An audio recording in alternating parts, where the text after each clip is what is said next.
3rd of October. 63. Yeah. Posted back to Oswald. Yeah. Presumably. Yeah. Okay, so that suggests therefore, and this is the Department of Defence ID card. So that suggests that he's having it sent back to him a month before the assassination, verifying his military bona fides. That's the suggestion. Researcher Paul Hott of Berkeley, California, attempted to discover the significance of Oswald's DD Form 1173 as early as 1974. He says the House Select Committee Assassinations attempted to deal with the possibility that Oswald had been working with the US government after he left the Marines. But as far as we know, they didn't deal with this card. It may have been the missing element. I'm going to dig into this in much more detail after I've finished the whole thing up to because I think it's obviously an important point. It may well have been covered in other areas by other researchers since, and it could all be a red herring, but it seems important. It doesn't sound like it. No. Right, October 25th, 1963. A new bulletin comes to the FBI from New Orleans. Another agency has notified the FBI that one Lee Harvey Oswald has been in contact with the Soviet embassy in Mexico City sometime during the early part of this month. This information spurs Agent Hosty, because he's already been in contact with INS, to renew his efforts to locate Oswald, for there now seems to be the possibility of Soviet intrigue. October the 30th, Hosty is in Irving, Texas, looking at the 2515 house at 5th Street in an attempt to locate the whereabouts of Oswald. Also living on the same street is Bill Simmons, one of Jack Ruby's musicians. His address is 2530 5th Street. Hosty begins his inquiry by going to the house next door. A woman named Dorothy Roberts is at home. Hosty greets her and does not tell her he's an FBI agent. Instead, he disguises his identity and purpose. Mrs. Roberts proves helpful. She says her next door neighbour is Mrs. Ruth Payne, the wife of Michael Payne. They are not living together, for they have recently separated. Michael is an employee of Bell Helicopter in Fort Worth, and Ruth is a part-time teacher in the Russian language at St. Mark's School for Boys in Dallas. October the 31st, Hosty's making further attempts to locate the whereabouts of Oswald. He does a background check on Ruth and Michael Payne by calling the Sheriff's Office, the local police department, the Sheriff's Office and the local police department, the helicopter company and the credit bureau. He finds out that there are no criminal records on the Paynes, that Michael is a research engineer with security clearance at Bell Helicopter, that Ruth is classified as a housewife, and they are reputed to be good, responsible citizens of their community. November 1963. The 1st. This is the date of an FBI airtel from Hosty. Hosty receives it from San Antonio, to which he will respond 14 days from now. Right-wing subversives are Hosty's FBI specialty. Right-wing subversives. So why is he chasing around after a left-winger? Because he's the guy on the ground? Well, it seems a little odd. The subject of the exchange of airtels is John Thomas Mason. M-A-S-E-N? M-A-S-E-N, yeah. Hosty is also directed to begin searching for George Perrell. He subsequently goes to Ruth Payne's home just outside Dallas, where Marina Oswald is staying. Hosty's stated aim is to interview Mrs. Oswald as a, quote, Soviet immigrant in this country who could conceivably be here with an intelligence assignment. Hosty speaks briefly to Marina Oswald and to Ruth Payne. There will be eventual testimony from Marina and others that Oswald becomes irritated that the FBI is contacting his family. Soon after the assassination, Hosty's name, license plate number, telephone number and an office address will be found in Oswald's address book. The FBI will initially conceal this information from the Warren Commission. Agent Hosty will eventually be censored by the FBI for his handling of the whole case involving Oswald. November the 5th, Hosty visits Payne's house again to check on Oswald. Ruth Payne says that she considers Oswald to be a very illogical person. She says that Oswald has told her that he is a Trotskyite communist. She's more amused than upset. November 7th, Oswald visits the FBI's Dallas office. He leaves a note for Agent Hosty. The receptionist, who glances at the note, recalls it stated, "Let this be a warning, I will blow up the FBI and the Dallas Police Department if you don't stop bothering my wife." Hosty, meanwhile, remembers the message reads, "If you have anything you want to learn about me, then you come talk to me directly. If you don't cease bothering my wife, I will take appropriate action and report this to the proper authorities." So that's like... That sounds a little much more like realistic. what Oswald would have said. Yes. So where did this other story, who made that story up? About It's, blowing up the it's a woman with Hosty, although she changes, she's completely unbelievable. She changes her testimony 14 times, I think. Only so. 14? Yeah. Well, that's a very solid school. Yeah, absolutely. And she'd been pushed over for promotion, etc. So she had a grudge against everybody. So. Whatever, but bear in mind the way Hosty explains it, it is a paraphrasing of what it actually said. We don't know. Very, very powerful. Shanklin is the special agent in charge, so it's Hosty's boss basically, and that's after the assassination. He tells Hosty to get rid of the note by flushing it down the toilet. Why? Because of the contents of the note, or again, cover your ass, because we know Hosty completely balls it up, or at least on the face of it balls it up. So again, either or, we don't know, but the fact that we don't know what the actual contents of the note was, could be either scenario. Forgive me, but I'm interested by this concept of Hosty ballsing it up. In what context did he actually balls it up? Did he balls it up because he didn't get the assassin of the president locked up, or did he balls it up because he didn't work out that actually Oswald was an agent trying to infiltrate the assassination and should have assisted him, or what, or both? Okay. But he didn't really report it. He didn't take it seriously He didn't enough. take it seriously. He was investigating something, and he didn't report it in the right channels. But that is what subsequently the FBI position was. Okay. Was he deliberately doing what he was doing? All right, thank you. We don't know. And do we have a date, did he say, for the destruction of the note? It's after the assassination. Yeah. The same day or the day after or something? I can't remember. It may well have been the same day. But as soon as they identified it, he goes. Because I can remember that there was it a Warren Commission testimony, or was it something later? HSCA it came out. It wasn't until the It's 70s that we discovered about it. Where Ruth Payne was Yes. testifying, and she was told that Oswald Said to her. said told me he left a note to the FBI, stop bothering my wife, and the FBI has said, didn't right. happen. And she said, well, that's just another lie he's told. Because the FBI refuted it, and it wasn't until the HSCA we discovered it was actually true. Yeah, yeah. She found all kinds of things. But It I could mean, be that romance. poisoned her against Oswald even more. Yeah. Yeah, absolutely. Another poisoning. Right, so that's November the 7th is the day that Oswald actually visits the FBI office in Dallas. So this is now around the time that the dual sightings go up exponentially, and it related back to the record where Oswald is supposed to be at work every single day. Yet, November the 9th, a man walks into a car dealership in Dallas, identifies himself as Lee Oswald, says he's soon expecting a lot of money and wants a new car. He takes a demonstration ride, driving at high speeds. This is the guy that's got terrible coordination when Mrs. Payne... Okay, do we believe Mrs. Payne or not? Maybe. Well, I definitely believe the car dealer. Yeah. Because that was such a... Shit, who is this guy? Yeah. And he actually made a note, didn't he, the car dealer? He either Yeah. made a note of his name or... And this is Bogard. He talks to a dealer by the name of Albert Guy Bogard. When Bogard eventually sees Oswald photographs after the assassination, he says that the man who visited him at the dealership and identified him as Oswald was Oswald. Bogard is eventually found dead in a car parked in a cemetery, gassed by exhaust fumes from a hosepipe stuck in a window that is left slightly ajar. He was one of the mysterious deaths I covered, whatever year it was, I can't remember. So yeah, this is from November the 9th, the increased sightings of Oswald begin. Again, we're back to the Sportsdrome rifle range, where a man who looks like Oswald is there at the rifle range and makes himself very conspicuous, firing at other people's targets, firing rapidly and making lots of noise. Clifton Chastain looks across the... Oh no, that's not the right date.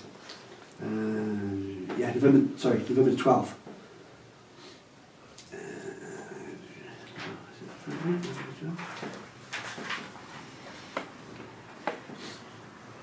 Oh no, this is the bit where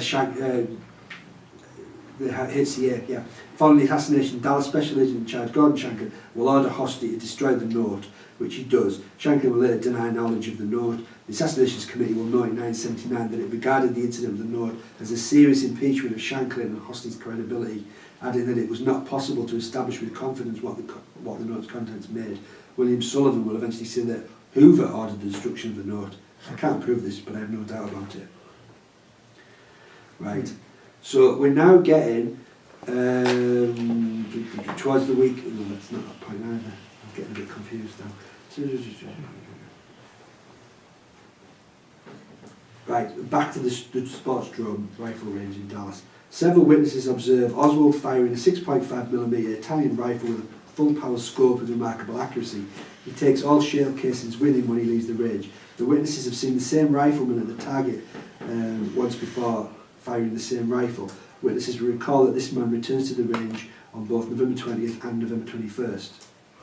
In their book, Oswald Talked, researchers Ray and Mary LaFontaine maintain that this is the day, Saturday, that Oswald provides the Bureau with his last known pre-assassination report. This is the argument of obviously that Oswald's giving everybody information, every different agency that he's got involved with. So he's an FBI informant, but nobody knows whether he's infiltrating an assassination or... There's proof that Oswald was definitely elsewhere on those days. Yes, exactly, yes. So one of the things that has always been discussed is that there's no actual evidence that Oswald practiced with his rifle at all. No. So who was this other guy? Who looked like Oswald and behaved obnoxiously and picked up his shell casings, presumably to use later in the Texas school book. Right, possibly, yeah. Absolutely. And that Or goes... something. Yeah. Who collects their shell casings? If you reload your own ammunition. Yeah, you would. Yeah, I would. Yeah. But that's where the dent in the shell casing, one of the shell casings found on the sixth floor, That's is that it was a mentioned. reloaded. Well, no, Shell. it was used, practicing ejection many times. Yeah.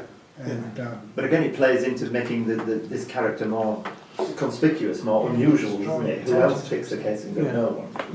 Sticks in the memory. doesn't but it? anyway, we know that somebody practiced with the Carcano rifle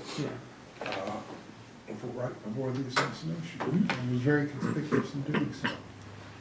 Conspicuous in being very accurate. And which is interesting because the Carcano was not particularly accurate, in that it was misaligned a bit and Yeah, that I can't know. yeah. Yeah. The same gun that the FBI wouldn't even test until they had it completely sort of cleaned out. That's So what we it do. was Rebuilt. Yeah. I took it, I had shims underneath the sight of it, But because it was fine. as it was, I think when it was found to be off by, I don't know, that much. High and right. Meters, Shooting high and right. And one of the arguments from single shooter people is that it was a fluke and that he was a terrible aim, but because of Because that, the right Compensated. compensated. He was really trying to assassinate Jackie Kennedy. Yes. I can't. On instructions from George de Morenshield for reasons we will never know. So November the 16th, the story of this FBI interview was actually reported in the Dallas Morning News after the assassination. Oswald interviewed by the FBI on November the 16th. This account by Dallas Morning News staff writer James Ewell will appear on Sunday November the 24th, the same day Ruby will shoot Oswald in the basement of the Dallas police station.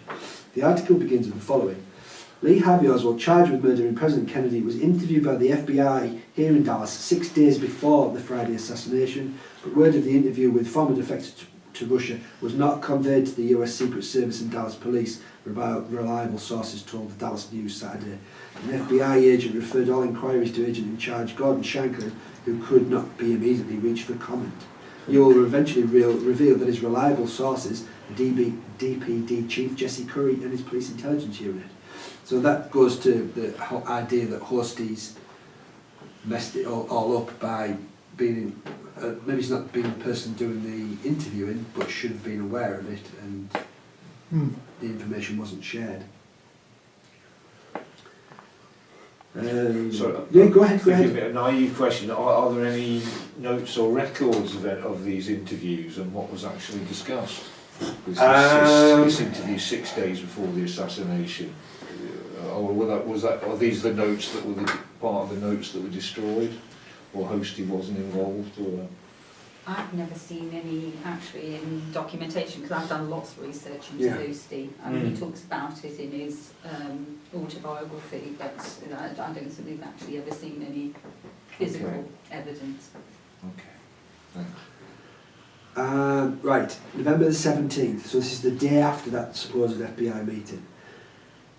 FBI Overnight Code Clerk William Walter in New Orleans maintains that he received an Airtel alert from FBI headquarters in Washington about, quote, a threat to assassinate President Kennedy November 22nd, 23rd in Dallas, Texas by, quote, a military revolutionary group.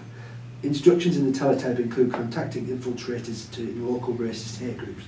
The original Airtel and all copies will disappear shortly after the assassination. Word of the teletype will not leak until 5 years after the assassination. Upon receiving the teletype, Walter said under oath, I immediately contacted the special agent in charge who had the category of threats against the president and read in the teletype. He instructed me to call the agents that had responsibility and informants, and as I called them I noted the time and the names of the agents that I called. That all took place in the early morning hours of 17th of November. So that's the day after the idea that Oswald had his last briefing with the FBI. We've got the word in the teletype here actually. Urgent, 1:45 a.m, 11/17/63.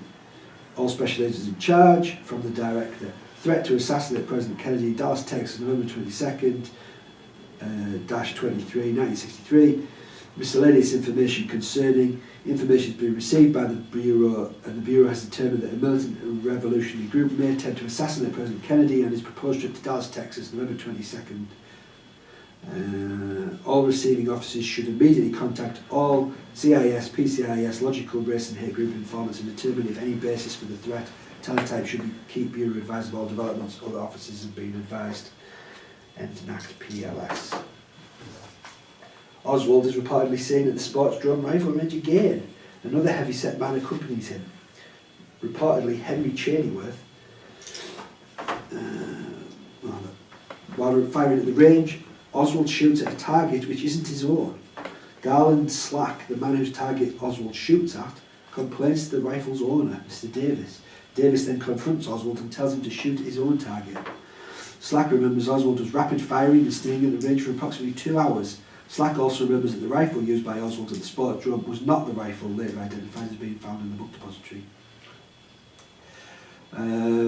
What's the date for that one, Bob? There's a date for Same day, 17th. And how did you make that identification difference? I mean, a completely different rifle or just another Carcano but slightly different? Didn't get that information, it just said it was different, so it could be misidentification. It doesn't use the word Mauser, but... I mean, we could presume that if the guy's at a rifle range, he might know rifles, so he might... Yeah, so, argument, yeah. you know, he would know it wasn't a Carcano. I mean, was it because it had a different strap attached to it or something? Yeah, but interesting, you know, Yeah, that detail would be helpful, but... Maybe it had better capabilities or... Possibly. Yeah, it could be just a different model of Carcano or a completely different rifle. Maybe it was semi-automatic, could have been an M15. That's from from one carbine. That's round. it's from Harvey and Lee. So Rapid fire. It would have to You wouldn't get rapid fire with the Carcano, would you? No. Not unless you're Lee Harvey Oswald, of course. I mean, semi-automatic, keep pulling the trigger. Yeah. One round per pull of the trigger. Yeah. Faster than a bolt, actually, isn't it? Yeah, Still, much faster. Yeah. Yeah. Even I mean the Enfields are very fast because of the construction of the bolt. And that, Okay. and then because in the early stages of the First World War, when the British Expeditionary Force first met the Germans' army at Mons, the Germans thought they were up against machine guns. The British were firing so rapidly. Interesting, yeah. I'd heard something like that before, actually. Yeah. Okay, sorry. No, it's fine. I was just thinking, was Mick Shannon's old celebration, we used to do the arm, wheeling the arm around, I don't know if that's related to it. But it's fast, rapid, fine. By the third week of this month, November, records indicate that Oswald has been working continuously at the Texas School Book Depository 8 hours a day for over a month without missing a single day of work. How reliable is that? We don't know. If some involvement in the book depository, the management is involved in the assassination in some way, then they may well forge the records. The only way they can be sure of that is, in those days, you The punch card, exactly.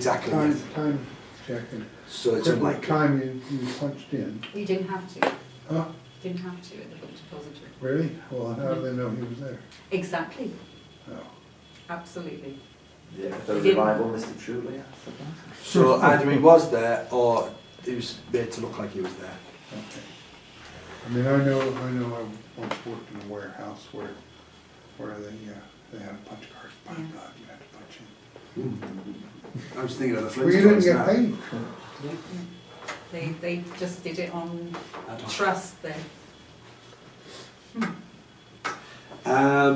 November the 20th, you've got two individuals believe they saw a person resembling Oswald firing a similar rifle at another range near Irving. Again, he's supposed to be at work.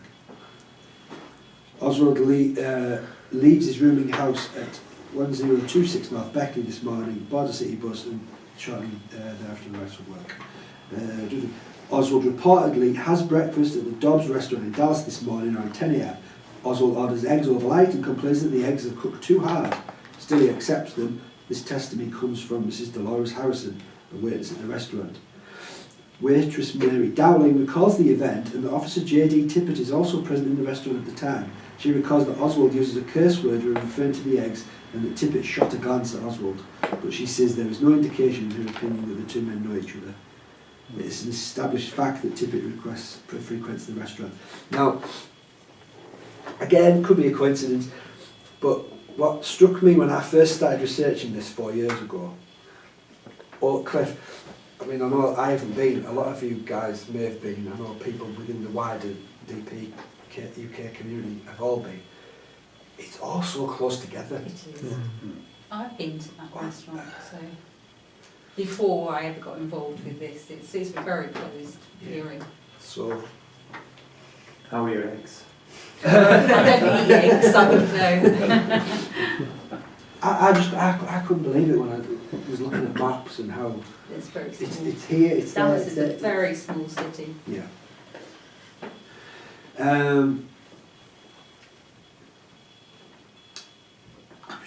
Right, I did have a bit earlier on and covered it, is that the whole Warren Commission argument about it was unusual for Oswald to go back on the Thursday night, because he didn't go midweek, and the idea about the curtain rods, and that's what he told Fraser.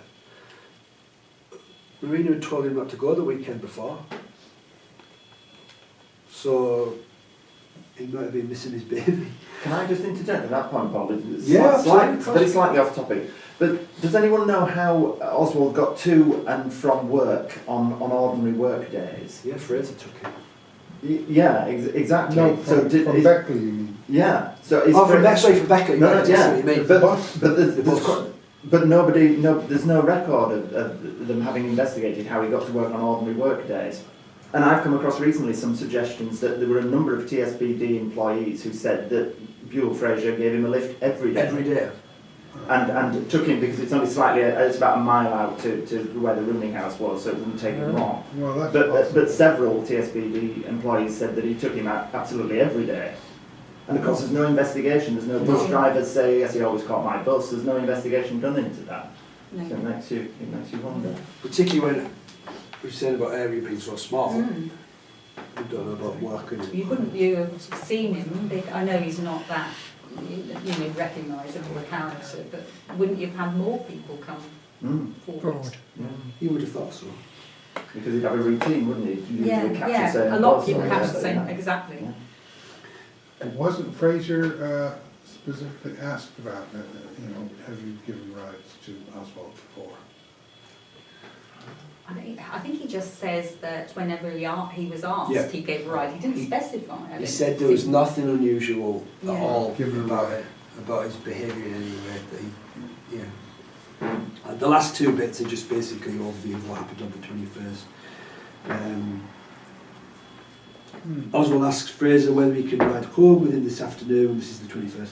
Fraser was surprised, asked him why he's going home to Irvine on Thursday night rather than Friday. Oswald replies, I'm going home to get some curtain rods to put in the apartment. The two men leave work at 4:40, drive to Irvine. There is little conversation between them on the way. Lima Randall, Fraser's sister, comments to her brother about Oswald's unusual midweek return to Irving. Fraser tells her that Oswald has come home to get curtain rods. I think it's Sylvia Mayer that first brings it up about like a macho response to something, like somebody who might miss his family and he's just saying, well, I'll just go and get curtain rods, rather than saying, well, I didn't go last weekend, didn't see them, so it just, and it does talk about, I think they were supposed to have an argument on the night. Marina It was the Lee. argument about they discovered that he was registered under, well, OHD, but Yes, you know that at in the time. the rooming house, yes. Yes, Yeah, so when tried he to phoned Phone, up, hadn't she? Yes. when he phoned up, they said that Ruth phoned up. They said that the woman said there's nobody here of that name, and that's when Marina got angry, thinking, oh, he's into his lies and foolishness again. But when you were earlier talking about Mexico City, you said that he had registered as O.H. Lee in a hotel there. Yeah. So, in fact, for him, this was a common alias. I've often thought of the time where sometimes when you go by the different names, we have it at work, I work in recruitment in the NHS. Everybody has to apply through NHS jobs. And on there, when you ask to put your name in, on the online form, sometimes people put the first name in the surname box and vice versa. Yeah. And we have all kinds of problems when people ring up and say, can you tell me where I am with my pre-employment checks? And we go straight into NHS jobs to give them an update, and they're not there. And the first thing I always say to my team is, think outside the box, search the other way around, first name and surname, etc., and that comes up. And I always think that's possibly related to the forms. When people fill a form in, they might put first name Lee. Yeah, and it rings a bell with something in Mexico City where he put the name in reverse order, on, Yeah. either on a Yeah, hotel that was And don't forget, application he's form. slightly Or just dyslexic talking. anyway, Yeah. so he would have problems processing. Well, we know he has problems processing forms. Marina says about that numerous Yeah. times. And he's a terrible speller. And yeah, absolutely.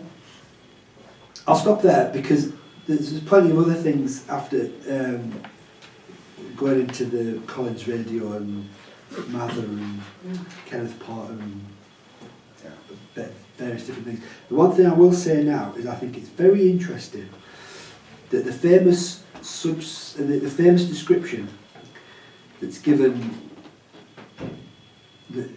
the Warren Commission defender says the reason that Tippett stopped Oswald, the All Points Bulletin, which is the description by an unidentified witness within 15 minutes of the assassination, which states, quote, is 5 feet 10, 165 pounds. 5 feet 10, 165 pounds. Very, very specific. In about 30 years of age. Yeah. 5 feet 10, quote, this is that quote, 5 feet 10 inches, 165 pounds is the description of Oswald sent by the CIA at Mexico City on October 10th. And he was white. So, And he was what, sorry, so He was white. white. They Oh, do that's say specific. that So yes. white, 5 feet 10, 165 pounds. They are. Which is, This is Lee in Henry this or country, Gordon. 30% of the male population, I would think. So. Yeah, okay. Can I ask one question about the time that Oswald was being replicated around the place when he was probably in Mexico?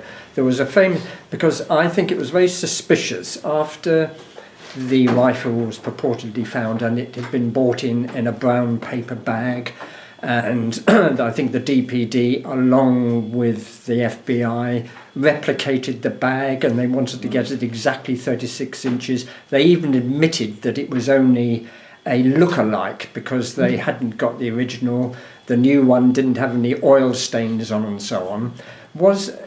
They seem to concentrate on that, but was that because somebody purporting to be Oswald jumped in a taxi and actually started talking to the taxi driver about carrying a rifle into a building in a paper bag in order to assassinate somebody? Do you remember that one? I think he got left a couple of days before the assassination. I think that taxi driver ended up in a mental institution or something. Did he? Because it didn't It wasn't a taxi driver. Was it? Oh, he got a left off someone. He was a delivery van driver. Yeah, right, yeah.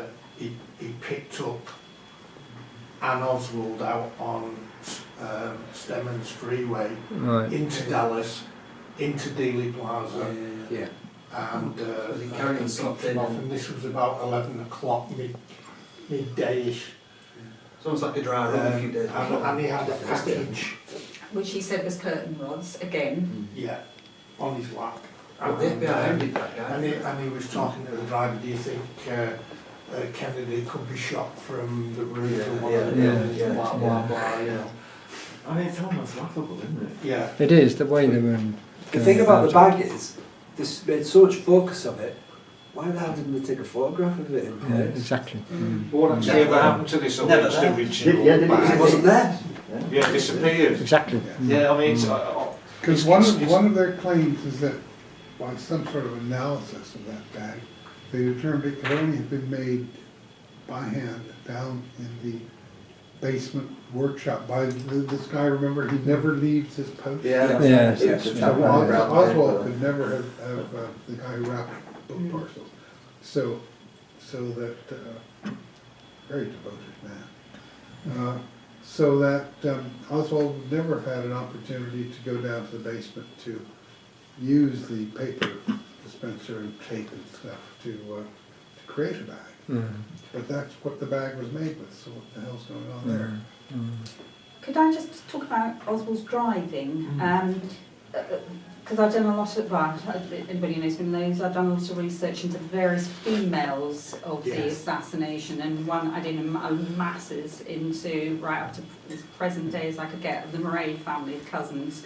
So it was John Murray, his cousin, that gave Oswald his so-called first driving lessons in the park, and both Marilyn, the other cousin, stated that Oswald, although he could drive, he was very erratic. He had problems with hand-eye coordination. However, when you think about Ruth Payne, slightly later than this, giving Oswald a few driving lessons, she thinks he's good enough to take him to apply for his driving license application, which is the weekend, I think it's the 9th of November. So that means he's actually in Dallas on that day. Now, that is the day that he's supposed to be driving the car. Yeah.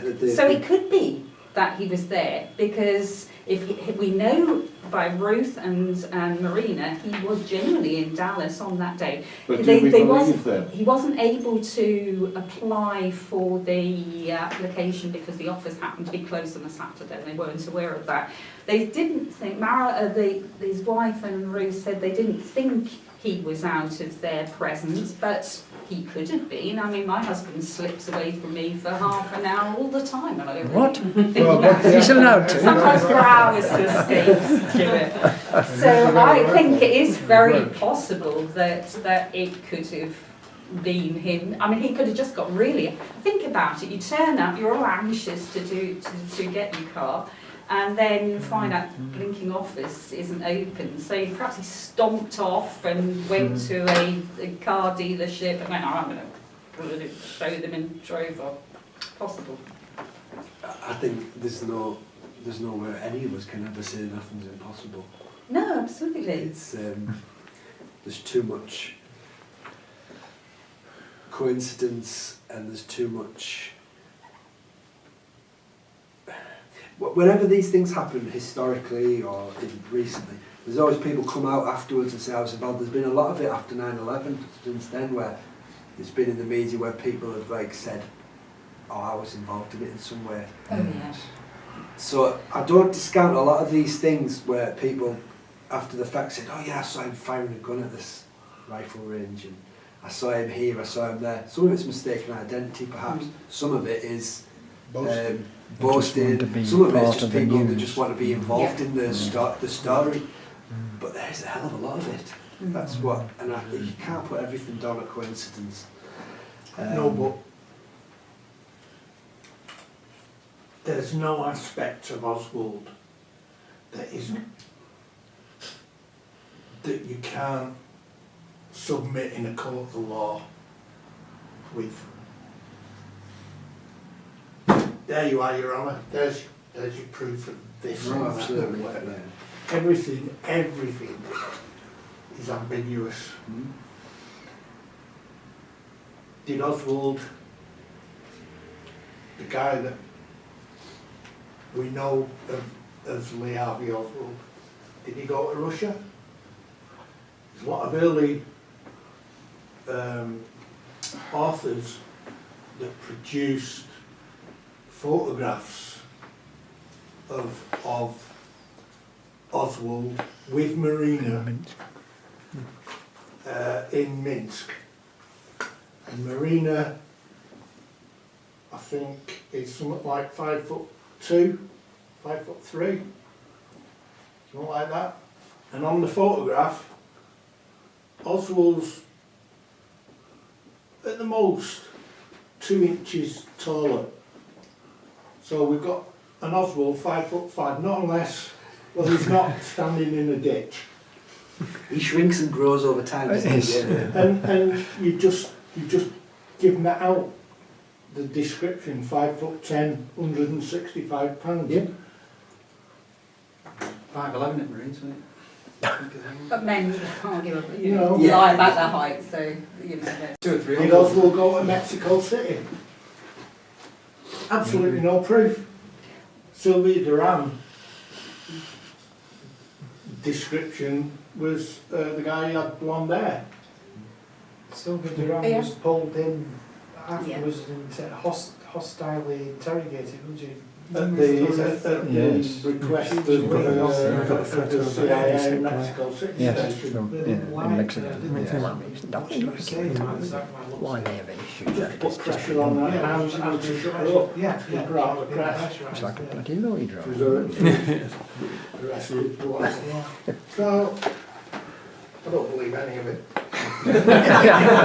So for years I didn't think he was in Mexico. Actually, today's date, I do believe he was in Mexico, and I followed up all the. I followed up all the people that they interviewed in Mexico, and you've got is it Buick, the bullfighter that. I believe he was in Russia. I lean that way, I say. But I can't go in the court of law. Oh, No, yeah, no. yeah. Nobody can. No. And with any definitive proof. So he had a conversation with this That's how good bullfighter, nothing was. and you can imagine he'd be interesting about bullfighter. There's also members of the staff of the hotel who remember taking him to his room, how little Spanish he spoke. There's the waitress in the evening meal where he refused a couple of the courses because he didn't appreciate that the 3 or 4 course meal was actually part of the deal. So there are actually, I believe, relatively good witnesses in Mexico that recognised him and where he went. Obviously, whether he got into the chatting with those students who he's supposed to have been seen with before, I'm not sure. But I do believe the general staffing that he was there, and that he would be frustrated at not being able to get back to Russia, or in my opinion, he was trying to get to Cuba. Yeah. But do you think that might have been a lookalike, simply somebody planted in order? Today's date, I believe it's actually him. I think he went to Yeah. Mexico City. I don't think it's him in every single instance of somebody going in and out of each embassy. Oh, no, I no, think no, there's- no. that's I think that's when the CIA joined in. I think that what we do know is that the CIA, with that, or the listening station and everything else, was every opportunity they had to get some contact and find out. So I think they just leapt in at that point, found out there was somebody doing that, and then some fool was recruited who didn't speak very good, obviously didn't speak very good Russian, is trying to get more information out of what was happening. So Yeah. I think that's when they jumped in. And him being in Mexico City doesn't necessarily mean it's specifically related to a plan in advance No. to set him up to be the fall guy to assassinate Kennedy. What it means is when he's been set up, because of the kind of work that he does, and the kind of work that he does is what he's... Yeah, but they wanted him to be a supporting Yeah, communist, didn't yeah. they? That was part Yeah. of the sheep dipping. Exactly, but that's not necessarily related to the assassination directly. You think that might have been a Cuban thing then, maybe, or a Castro plot? No, I think that he was chosen because of who he is. I'm trying to think of a good example of a way to do it.